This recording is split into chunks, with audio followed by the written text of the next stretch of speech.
Okay, good morning. So,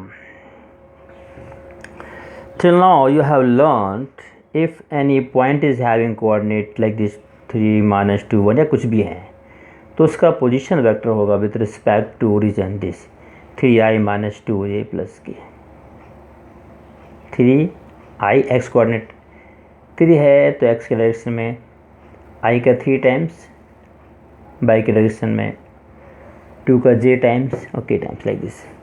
यानी हर एक number को आई जे के कंपोनेंट्स के फॉर्म में लिख सकते हैं, हर एक पॉइंट को कोऑर्डिनेट को। चलिए, तो ये इसका हुआ।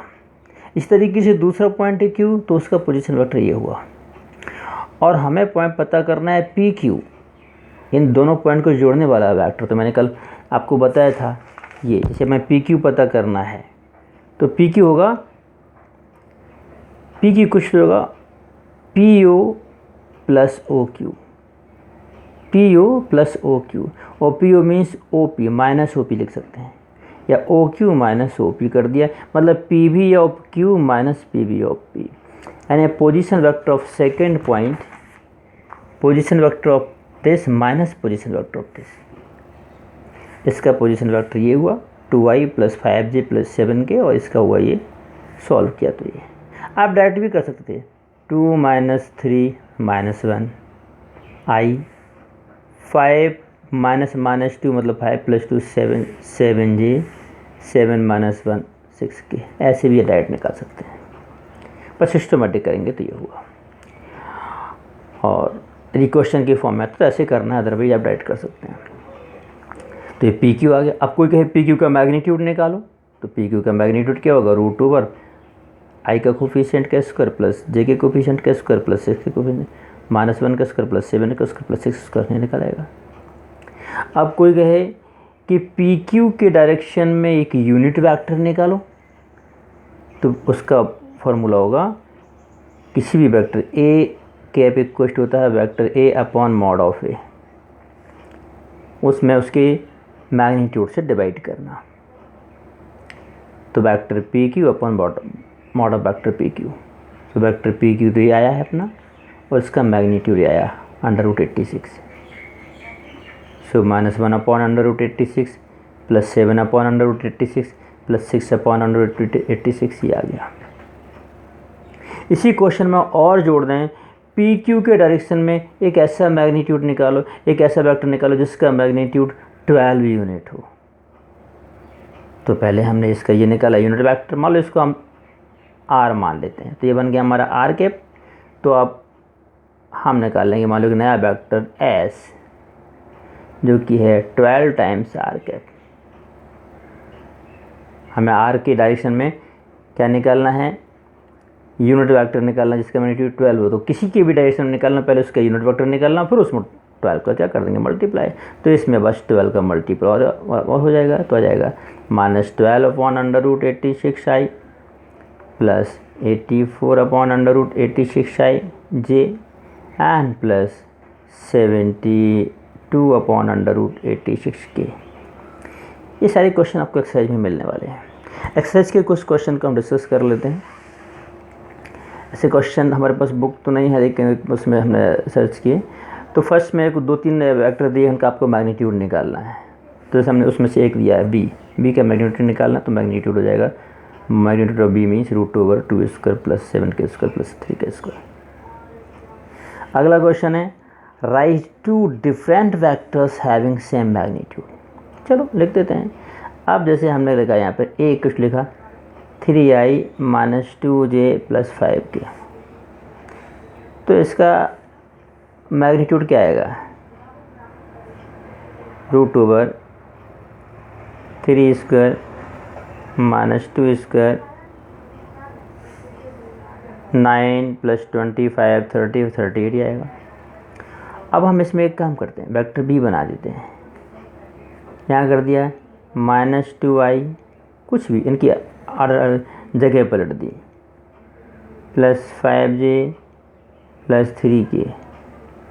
ये अलग वेक्टर हो गया भाई। जैसे हम एक्स में जाते हैं 1, तो इस पॉइंट के कोऑर्डिनेट हैं 1 2, इस पॉइंट के कोऑर्डिनेट है 2 1, ये अलग वेक्टर है, ये अलग वेक्टर है, ये 2 1 है, ये 1 2 है, लेकिन मैग्नीट्यूड निकालेंगे तो वही आने वाला है, 2 का स्क्वायर प्लस 1 का स्क्वायर मतलब √5, इसका भी √5। इसी तरीके से पॉइंट के कोऑर्डिनेट बदल गए, लेकिन हाँ अब यहाँ 5 की जगह कहीं 7 हो जाए, कहीं कुछ और हो जाए तो बात बदलेगी। तो वेक्टर हो गए क्या, डिफरेंट वेक्टर हैं लेकिन मैग्नीट्यूड सेम। इसका भी मैग्नीट्यूड निकालें तो यही आएगा 2/3 का स्क्वायर 5 का स्क्वायर प्लस -2 का स्क्वायर, वॉट सॉल्व करेंगे तो √32 ही आएगा।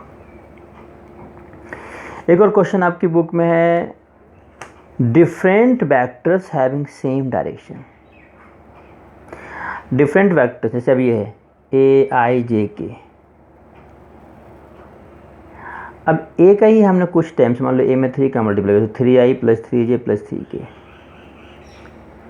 डिफरेंट वेक्टर हैं लेकिन सेम डायरेक्शन है, मैग्नीट्यूड इनका अलग अलग आएगा लेकिन डायरेक्शन सेम है, मतलब v can be return 3 times a, मतलब a और b क्या हो गए, पैरेलल हो गए, मतलब सेम डायरेक्शन है। एक और अगला क्वेश्चन है, p और q 2 पॉइंट दिए गए हैं और आपको PQ निकालना है और उसके डायरेक्शन में यूनिट वेक्टर निकालना है। सेम क्वेश्चन जो अभी हमने करके देखा उसी टाइप का, ऐसे बदल गया। ये P है तो पहले PQ होगा position vector of Q minus position vector of P, तो डायरेक्ट 4 - 1 का I, 5 - 2 J, 6 - 3 के लाइक दिस करके दिया। फिर इसका मैग्नीट्यूड निकाल दिया, फिर यूनिट वेक्टर क्या होगा, PQ/mod(PQ), ऐसे यूनिट वेक्टर निकालेगा। तो ये क्वेश्चन एक्सरसाइज को आप अटेम्प्ट करेंगे। अभी हम आपको हाँ 1-2 क्वेश्चन और चर्चा कर लेते हैं, फिर हम आपको बताएंगे कुछ और इम्पोर्टेंट बातें। 9वां क्वेश्चन लिखा है, 2 वेक्टर दिए हैं A और B, इन दोनों के टोटल के डायरेक्शन में यूनिट वेक्टर निकालना है। Find unit vector in the direction of A + B। तो हमने सबसे पहले निकाला A + B, A + B को नाम रख दिया C, 2i + -i - j, पहले यहाँ ए लिख दिया, यहाँ बी लिख दिया, सॉल्व किया तो आया i + j, क्योंकि ये i + के j और के कट गए, +j कैंसिल हो गए। तो इसका हमने पहले तो c निकल आया इन दोनों का सम, फिर उसका हमने मैग्नीट्यूड निकाल दिया तो आया √5। तो इसके डायरेक्शन में हमें क्या निकला, यूनिट वेक्टर, तो c कैप इक्वल होगा वेक्टर c/मैग्नीट्यूड ऑफ c, तो ये निकला है c कैप। ये बोल दिया होता है इसके डायरेक्शन में एक और वेक्टर निकालो इन दोनों के, जिसका मैग्नीट्यूड इसका 12 टाइम्स हो तो 12 का मल्टीप्लाई कर देते, 8 का मल्टीप्लाई कर देते। जैसे कि अगला क्वेश्चन यहाँ पर है, ए है, ए के डायरेक्शन में एक निकालना है, ये हमने इसको बी माना, बी ये मैग्नीट्यूड ए वेक्टर है, इसके डायरेक्शन में एक वेक्टर निकालें जिसका मैग्नीट्यूड इसका 8 टाइम्स हो। तो पहले बी का हम पहले निकालेंगे बी कैप। बी कैप क्या होगा, वेक्टर B/मैग्नीट्यूड बी, मतलब उसके डायरेक्शन में यूनिट वेक्टर आ गया। मान लो हमारा रिक्वायर्ड वेक्टर ए है, तो ए क्या है, 8 टाइम्स ऑफ बी कैप, तो फिर इसमें बी कैप में 8 का मल्टीप्लाई कर दिया। So such type of questions you have to attempt. और नेक्स्ट क्वेश्चन में हम देख रहे हैं डायरेक्शन कोसाइन और डायरेक्शन रेशियो का जिक्र हुआ है। तो सबसे पहले हम अगले वीडियो में आपको डायरेक्शन कोसाइन और डायरेक्शन रेशियो की बात कर रहे हैं, उसको ध्यान से समझिए। Okay, thank you very much.